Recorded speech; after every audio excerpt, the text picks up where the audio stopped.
Hai guys, balik lagi bersama channel Diploma 2. Mungkin kalian pernah bertanya-tanya apakah kota bawah tanah itu beneran ada atau tidak ya? Jawabannya, beneran ada guys. Jadi, di beberapa negara di dunia, kota bawah tanah itu beneran ada dan juga memiliki fasilitas yang lengkap seperti kota-kota pada umumnya. Penasaran di mana saja kota bawah tanah ini berada? Yuk kita simak saja videonya.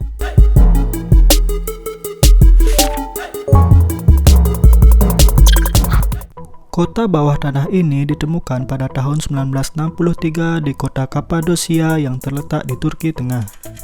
Derinkuyu merupakan salah satu kota bawah tanah yang terdalam dengan kedalaman mencapai 85 meter. Di kota bawah tanah ini, kamu dapat menemukan apa yang ada pada kota pada umumnya, seperti rumah, tempat ibadah, kilang anggur, dan diperkirakan Derinkuyu dapat dihuni oleh 20.000 orang.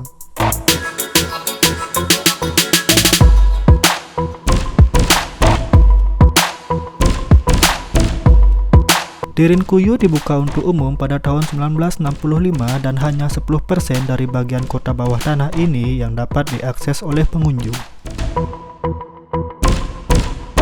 Sebenarnya, terdapat 36 kota bawah tanah yang ada di kota Kapadosia, tetapi Derinkuyu ini merupakan yang terdalam.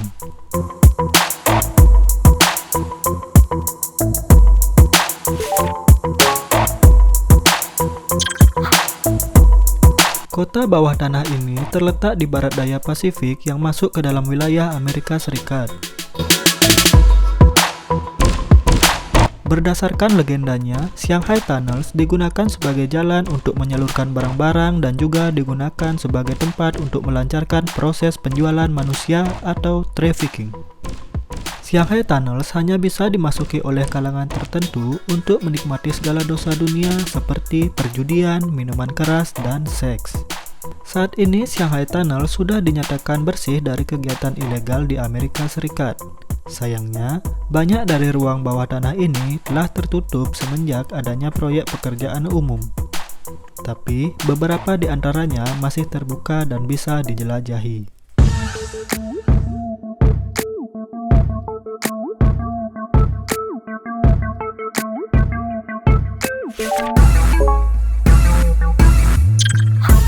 Kota bawah tanah Dixiasseng dibangun pada tahun 1970-an yang kala itu berfungsi sebagai tempat perlindungan selama invasi, pemboman, dan serangan nuklir ketika terjadi peperangan di wilayah perbatasan Uni Soviet.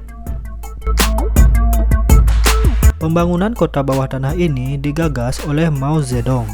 Di kota bawah tanah ini dibangun juga gudang-gudang penyimpanan barang, restoran, bioskop, dan juga taman bermain. Pada tahun 2000, Dixiasseng dibuka untuk umum, tetapi hanya sebagian kecil tempat yang bisa dikunjungi. Dan pada tahun 2008, Dixiasseng direnovasi dan harus ditutup sampai batas waktu yang tidak ditentukan.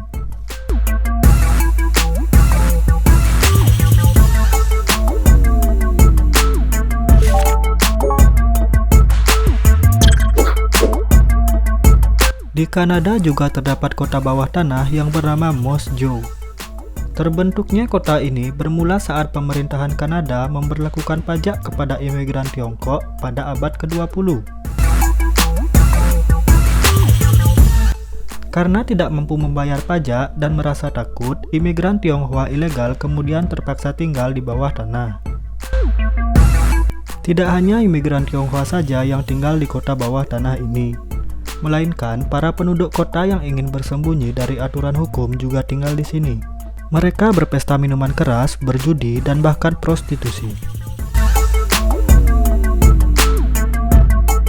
Ada kabar yang mengatakan bahwa Al Capone menggunakan terowongan ini untuk melakukan bisnis ilegalnya.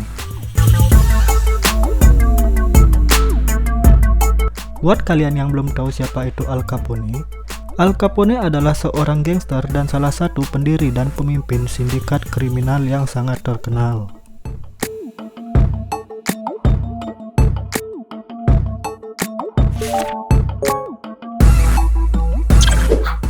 Terletak di utara Prancis, kota bawah tanah ini terdiri dari 2 mil terowongan dan lebih dari 300 kamar buatan manusia. Semuanya tersembunyi sekitar 100 kaki di bawah dataran tinggi hutan. Kota ini mulai ada sekitar abad ketiga Masehi sebagai bagian dari tambang Romawi. Tetapi kemudian diperluas menjadi kota bawah tanah setelah penduduk setempat mulai menggunakannya sebagai tempat persembunyian selama perang dan invasi abad pertengahan. Kota bawah tanah ini memiliki ruang yang cukup untuk menampung 3.000 penduduk. Di kota bawah tanah ini memiliki gereja, kandang kuda, sumur, dan toko roti. Kota bawah tanah ini kemudian ditutup selama beberapa dekade dan dibuka kembali pada abad ke-19. Kota bawah tanah ini menjadi tempat yang sangat populer selama Perang Dunia Pertama.